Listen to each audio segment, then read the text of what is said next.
sulat ni Apostol San Pablo sa mga taga-Efeso.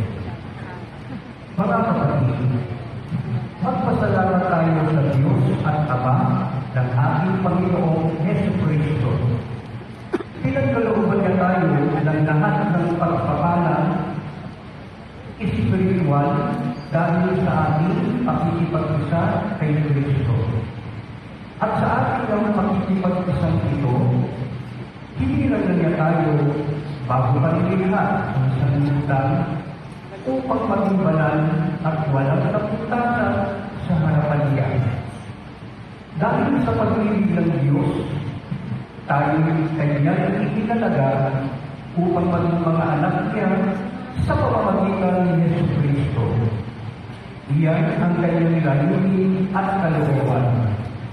Purihin natin siya dahil sa kanyang kahangahangang pagkalinga sa atin sa pamamagitan ng kanyang minamahal na anak.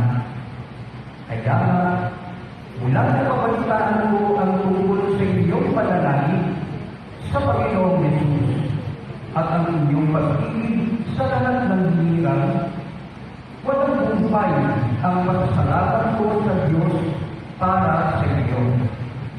Inaalaala ko kayo sa ating pananalangin at hinihiling sa Diyos ng ating Panginoong Jesucristo ang dakilang Ama na pagkalooban niya kayo ng Espiritu ng karunungan at ng tunay na pagkakilala sa Kanya.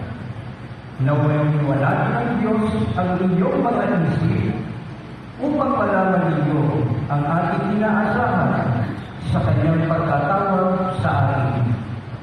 Ito'y ang kaliwalhatiang inilaan niya sa Kanyang mga nahihirapan. Ang salita ng Diyos. Salamat sa Diyos.